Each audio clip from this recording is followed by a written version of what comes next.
C'est le début de la semaine, bienvenue à toutes et à tous. Voici le principal titre de cette grande édition du journal sur Congo 26 Télévision.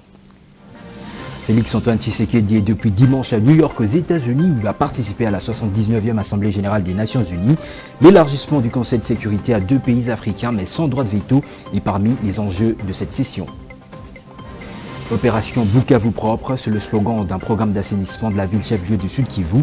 Le gouverneur de cette province, Jean-Jacques Purusi Sadiki, a lancé cette opération le week-end à la satisfaction de la population de cette ville. En sport, football, l'association sportive Vita Club et Saint-Éloi Lupopo sont stoppés net dans leur course au trophée de la Coupe de la Confédération africaine de football.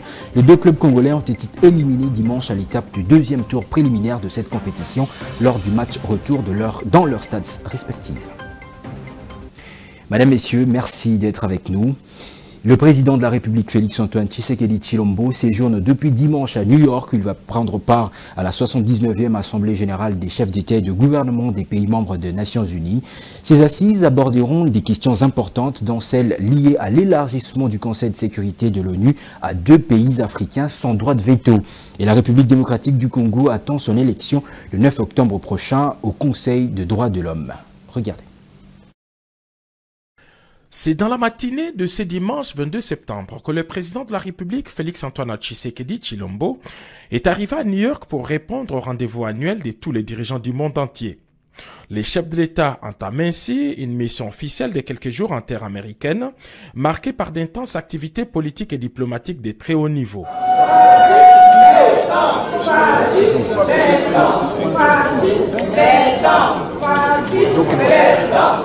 Au cours de la 79e session de l'Assemblée générale des chefs d'État et des gouvernements qui s'ouvre ce mardi, le président Félix Tshisekedi va prendre la parole du haut de la tribune pour donner sa vision sur des questions des politiques nationales et internationales.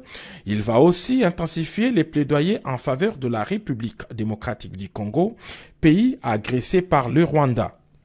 L'Assemblée générale de cette année intervient dans un contexte international marqué par une avancée significative dans les processus de la réforme du Conseil de sécurité des Nations Unies, tant souhaité par les Africains.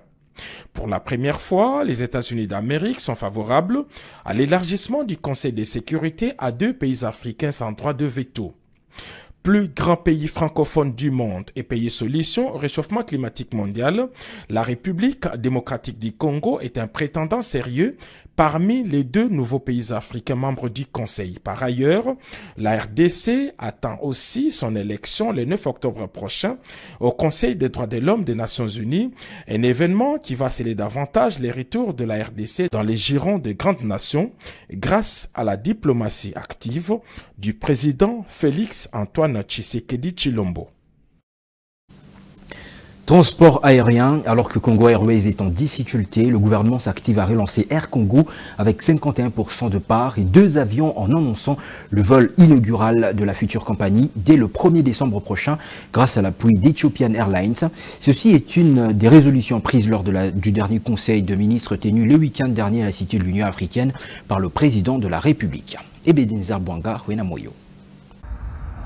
Les tout premiers vols inauguraux de la nouvelle compagnie aérienne nationale Air Congo est fixé au 1er décembre prochain. Les discussions pour l'effectivité de cette compagnie ont été suspendues en 2023, mais depuis le 13 septembre dernier, la mise en œuvre officielle a repris à Kinshasa avec une rencontre technique impliquant toutes les parties prenantes. Ainsi, l'accord de création de la société signé entre le gouvernement via son ministère du portefeuille et le groupe Ethiopian Airlines ouvre la voie à une collaboration stratégique dans laquelle l'État congolais détient 51% de part, tandis que Ethiopian Airlines en possède 49%. L'investissement total dans cette entité s'élèverait à 40 milliards de dollars. Pendant ce temps, un plan d'acquisition des 3 nouveaux appareils de type A320 pour renforcer la flotte des Congo Airways en adoptant un modèle de leasing achat est sur la table d'action du gouvernement. Une stratégie visant à stabiliser les activités de la compagnie tout en répondant aux exigences du marché international. Avec le nouveau projet dans le secteur des transports aériens, le pays compte reprendre sa place dans l'aviation régionale et internationale. Air Congo devrait à terme renforcer les infrastructures de transport aérien de la RDC et offrir des alternatives fiables aux passagers. L'ambition reste de créer les économies d'échelle en optimisant les coûts d'exploitation tout en améliorant la qualité du service proposé. Un projet à encourager certes, mais le gros du défi reste de savoir quelle gestion appropriée pour un développement durable au regard de la mégestion déplorable des Congo Airways. Aujourd'hui, la compagnie court le risque du retrait de la licence. Malheureusement, sans aucune politique de sauvetage, Congo Airways est mise en difficulté, incapable de tout mouvement faute d'attention. Pourquoi ne pas au préalable sauver la société en lieu et place de vouloir bien opter pour une stratégie de responsabilité, s'interrogent des observateurs. Dans un même sens, une inquiétude persiste au sujet des Congo Airways. Des appareils suffisent-ils pour garantir un travail décent aux employés et satisfaire la demande de la clientèle? Si la réponse est affirmative, les doutes persistent cependant face aux exigences du secteur, aussi à la préoccupation de savoir s'il s'agit là d'un plan de disparition programmée de la compagnie aérienne créée après la liquidation forcée de l'AC. Le temps sera justement riche en réponse à ces propos. Toutefois, l'heure est venue de prendre des initiales salvatrices en amont pour éviter aux Congolais les pires. Il y a eu libération hier dimanche 22 septembre de 1685 prisonniers malades de la prison centrale de Kinshasa. On apprend que cette action s'inscrit dans le cadre du programme de désengorgement des prisons. Détail dans ce récit de notre confrère Steve Bonyeme Bonzembo.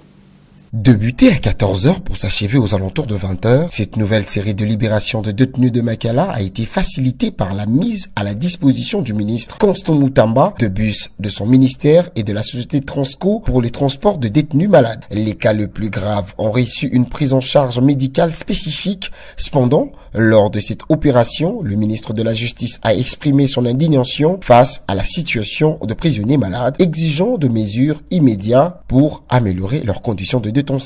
Il a notamment donné des ordres à la directrice par intérim de la prison de contacter un service spécialisé pour désinfecter les pavillons et de veiller à l'approvisionnement en médicaments destinés au centre de santé de cette maison carcérale. Cette vague de libération fait partie d'un processus entamé en juillet dernier avec la libération de plus de 400 prisonniers de Makala. Le programme s'étend également à d'autres provinces. Début août, près de 30 prisonniers ont été libérés de la prison centrale de Kisangani et à la fin du même mois, 120 détenus ont été relâchés de la prison centrale de Mbujimayi. Samedi 21 septembre 2024, le gouverneur Jean-Jacques Pouroussi Sadiki a supervisé le lancement des travaux d'assainissement de la ville de Bukavu. L'autorité provinciale a débuté par le curage des caniveaux de la rivière Kawa dans la commune de Kadutu à la satisfaction de la grande partie de la population locale. Reportage. Confronté à un problème croissant de gestion des déchets plastiques, voire l'accumulation des ordures ménagères, devenu un enjeu de santé publique et d'environnement, le gouverneur du Sud Kivu, le professeur Jean-Jacques Pouroussi Sadiki, décide de rendre Bukavu une ville propre. Aux commandes de cet enjeu roulant, il donne les coups d'envoi de l'opération d'assainissement de la ville, dénommée ici Bukavu, ville propre. C'est la commune de Kadutu qui constitue le point de départ de cette opération qui va s'étendre dans d'autres communes de la ville de Bukavu. L'occasion faisant le larron, le gouverneur Jean-Jacques Pouroussi Sadiki a sensibilisé ses administrés sur l'importance de lutter contre l'insalubrité qui est à la base de toutes sortes de maladies de mains sales. C'est ainsi qu'il a mobilisé certaines sociétés, notamment l'entreprise chinoise Sino Hydro Construction, CISC, l'Office des varies et drainage, disait de leur technicité afin que Bukavu soit une ville propre. Et nous sommes venus ici, c'est sur instruction du président de la République, Félix Antoine Tshisekedi Tshilombo. Comme vous le savez, depuis qu'il a pris le pouvoir, depuis qu'il a été élu pour son premier tout comme son deuxième mandat, il a dit que les infrastructures, les travaux publics doivent devenir la priorité des priorités. Et la voirie urbaine en particulier, voilà pourquoi nous sommes ici pour lancer l'opération Ville propre. Les travaux vont surtout consister au curage des caniveaux. Comme vous le savez, nous entamons la saison des pluies. Et la mauvaise gestion de la chose publique qui a caractérisé nos institutions a fait que les taxes sont collectées, mais on ne voit pas où vont les taxes en grande partie. Et ça, nous sommes en train de lutter pour ça et d'accompagner les maires pour qu'il y ait aussi le civisme fiscal. On veut que les gens payent. Et donc c'est important que les gens payent pour contribuer à l'assainissement. Il y en a qui résistent, mais il faut que la population paye. Mais de l'autre côté, il doit y avoir un contrôle citoyen sur ce qui est payé. Lorsque vous payez 500 francs, 1000 francs par ménage pour collecter les déchets, on ne doit plus voir les déchets dans la rue. Plusieurs volontaires se sont joints à cette initiative du gouverneur Jean-Jacques Purusi Sadiki pour contribuer à l'atteinte de ses objectifs. C'est le souci de voir Bukavu garder sa plus belle robe.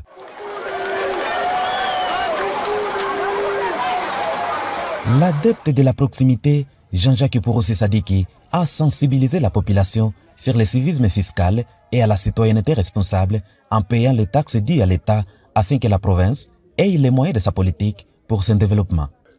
Juste après, l'infatigable gouverneur Jean-Jacques Purusi Sadiki s'est rendu à l'archevêché de Bukavu où il a pris part à une matinée d'échange et de réflexion à l'occasion de la journée commémorative de la Journée internationale de la paix. Ces assises ont regroupé des représentants de l'Église catholique, kimbanguiste, musulmans, ceux de l'Église de l'éveil, orthodoxe, ainsi que la société civile. Peu après, c'est au collège Al-Fadjiri où le gouverneur de province, professeur de formation, est allé participer à la cérémonie de collation des grades académiques de l'Université libre des Grands Lacs. Prenant la parole du haut de la tribune, il a rendu des hommages mérités au président de la République, Félix Antoine Tshisekedi, qui tient à l'amélioration de la qualité de l'enseignement RDC. Insécurité sur le lac Kivu. Depuis le début du mois de septembre 2024, 6 pêcheurs y ont déjà trouvé la mort, tandis qu'à l'espace de 8 mois, 33 autres pêcheurs congolais y ont été tués et 56 autres blessés. À chaque fois, les attaques ont eu lieu alors qu'ils étaient en train de passer leurs activités de pêche nocturne. Les auteurs présumés de ce fait seraient de militaires soupçonnés d'appartenir à la force navale rwandaise. Crispin Kialanga-Lillois signe ce reportage. Depuis le début du mois de septembre 2024, 6 pêcheurs ont déjà trouvé la mort, tandis qu'à l'espace de 9 mois, 33 pêcheurs congolais ont été tués sur le lac Kivu et 56 autres blessés. À chaque fois, les attaques ont lieu alors qu'ils étaient en pleine activité de pêche nocturne. Les auteurs présumés de ces faits seraient les militaires soupçonnés d'appartenir à la force navale rwandaise. Kwa kweli kwa hii depuis janvier mpaka leo tunapoteza plus de 33 pêcheurs kulaki. Mwezi moja mo tunapoteza bapeshere 6. Bandugu kutoka kule Rwanda bako banakuya banabakata na mipanga oro maiti kishapita mo kilonda haionekanaki. Face au risque, les associations de pêcheurs du lac Kivu ont demandé la protection des autorités provinciales. Lakini kila mara na kila wakati tunalafanya malalamiko, tunapana force navale, tunapana ku polisi la Kistre, tunaandika meme mabarua kwa kuzituma juu ya kututilia ulinzi kulaki, tunakosi. La synergie des associations de pêcheurs sur le lac Kivu se sont ainsi exprimées dans un mémorandum adressé à l'Assemblée provinciale et à l'exécutif provincial. À notre niveau, en tant qu'élus, nous avons saisi les autorités au niveau provincial pour leur demander de pouvoir renforcer la sécurité sur le lac Kivu. Lors d'un meeting populaire, le gouverneur du site Kivu, Jean-Jacques Purusi Sadiki, a annoncé l'installation prochaine des caméras de surveillance sur le lac Kivu, tandis que l'enquête pour déterminer l'identité des malfaiteurs se poursuit. Principale source de subsistance pour de nombreuses familles, le lac Kivu regorge de différentes espèces de poissons constituant l'un des principaux aliments vendus et consommés sur le marché. Les récentes manifestations contre la nomination controversée au cabinet du gouverneur Jean-Jacques Purusi Sadiki font encore couler encre et salive. La fondation Franck Mwaka à Bukavu, qui apporte son soutien au deuxième vice-président du Sénat, Modeste Bahati Lukwebo, menace de saisir la justice en cas de récidive. Sa déclaration a été lue en marge de la Journée mondiale de la paix. Précision à Lamaguru. La fondation Franck Mwaka, à son tour, est montée au créneau pour dénoncer le sabotage dont a été victime le deuxième vice-président du Sénat, l'honorable professeur Modeste Bahati Lukwebo, dont les effigies ont été publiquement brûlées dans les rues de Bukavu par des militants en uniforme du parti présidentiel. Choqués par cet acte incivique et répréhensible par la loi, les membres de la fondation Franck Mwaka ont décidé d'échanger sur cette question dans un contexte commémoratif de la Journée mondiale de la paix le samedi 21 septembre 2024 à leur siège à Bukavu, confirmant leur appartenance à l'FDCA et prêtant allégeance à son autorité l'autorité morale, l'honorable Modeste Bahati Lukwebo, les membres de la Fondation Frank Mwaka ont été appelés au nom de la paix à observer la discipline et la loyauté qu'ils ont toujours témoigné avant, pendant et après les élections. Cet appel au calme est lancé par Frank Mwaka lui-même, quoique à distance, à partir de l'Angleterre où il séjourne, demandant à ses membres de ne pas répondre à la violence par la violence. Un appel bien compris, mais qui ne les a pas retenus à faire entendre leur voix commune à travers une déclaration annonçant clairement leur position sur différentes manifestations organisées ça et là pour contester les récentes nominations au cabinet du gouverneur du Sud Kivu, le professeur Jean-Jacques Purusi Sadiki. La Fondation Frank Mwaka condamne avec la dernière énergie les actes de vandalisme, de sabotage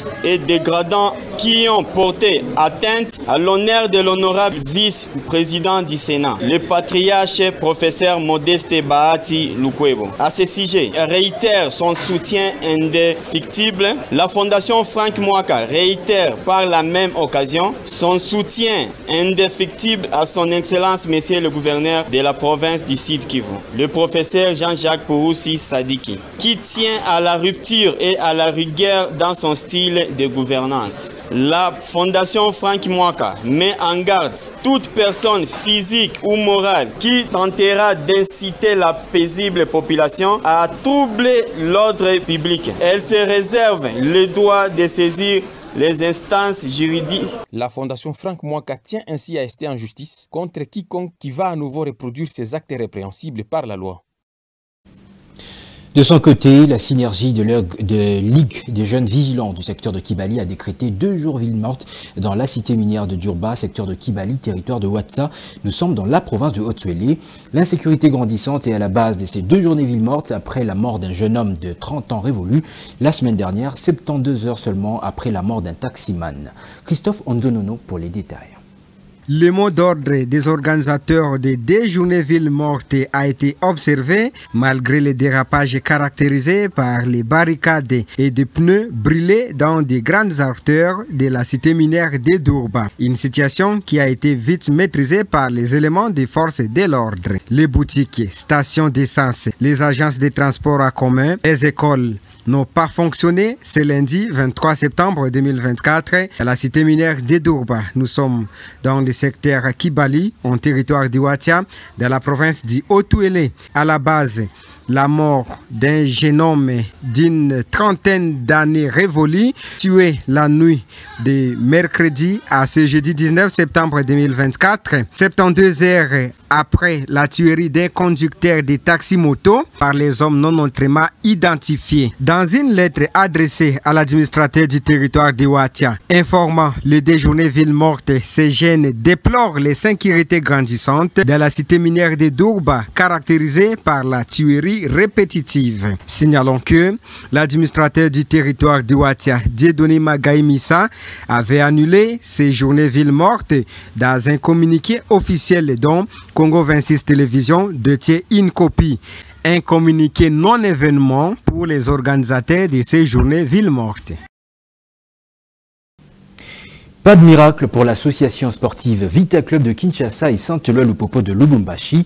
Les 2 clubs congolais ont été éliminés à l'étape du 2e tour préliminaire de la Coupe de la Confédération africaine de football dimanche 22 septembre lors du match retour dans leurs stades respectifs. Suivez.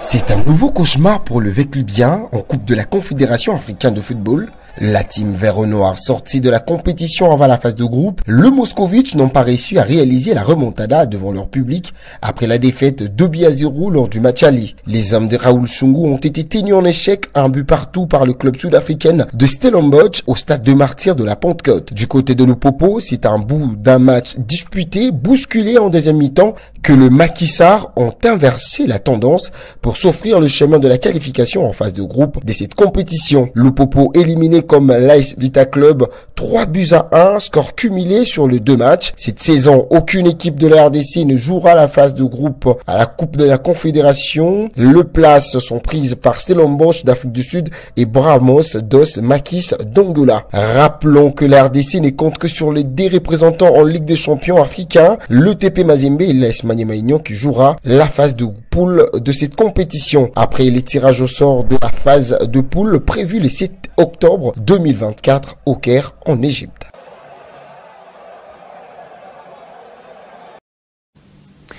C'est avec cette note sportive que s'achève cette grande édition du journal. Je vous en rappelle, c'est le principal titre. Félix Antoine Tshisekedi est depuis dimanche à New York aux États-Unis. Il va participer à la 79e Assemblée Générale des Nations Unies. L'élargissement du Conseil de sécurité à 2 pays africains mais sans droit de veto est parmi les enjeux de cette session. Opération Bukavu propre, c'est le slogan d'un programme d'assainissement de la ville chef-lieu du Sud Kivu. Le gouverneur de cette province, Jean-Jacques Purusi Sadiki, a lancé cette opération le week-end dernier à la grande satisfaction de la population de cette ville. Et en sport, football, l'association sportive Vita Club et Saint-Éloi-le-Popo sont stoppés net dans la course au trophée de la Coupe de la Confédération africaine de football.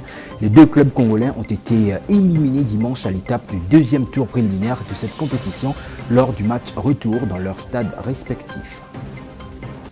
C'était un honneur de vous présenter ce journal. Excellente semaine à toutes et à tous sur Congo 26 Télévision, la chaîne de l'unité nationale.